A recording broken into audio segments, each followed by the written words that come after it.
Let's get to our reporters all across the region.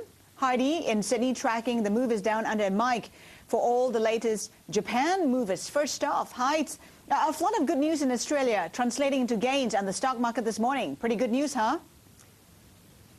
These things seem to come in threes. We've had three pieces of good news this morning. Number one, the IMF said Australia's economy is in better shape than anyone thought. Two, the OECD said Australia was last in and will be first out of the global downturn. And three, an index of leading economic indicators rose in April for the third month. The commodity stocks are heading higher today as they continue to rebound from Tuesday's low. BHP Billiton up nearly 1%, Rio Tinto nearly 2% higher. We're seeing moderate gains, though, for the benchmark index, up about 0.4%.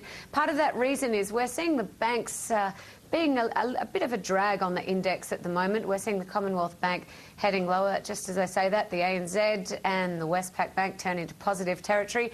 Australia, though, has dodged the hardship of some of its peers. The IMF is forecasting Australia's economy will have only shrunk 0.5% this year. Remember, back in April, the IMF said the economy would contract 1.4%, which was worse than the global average.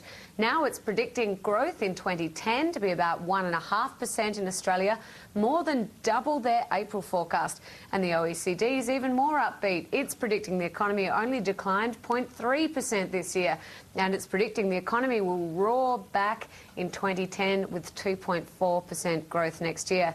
The economy got a boost from billions of dollars in stimulus spending. That included nearly $10 billion US, that is, in cash handouts to lower and middle income earners. The fiscal stimulus, combined with interest rates, which are the lowest in a half-century here in Australia, helped the country narrowly avoid a technical recession in the first quarter. Linda, back to you.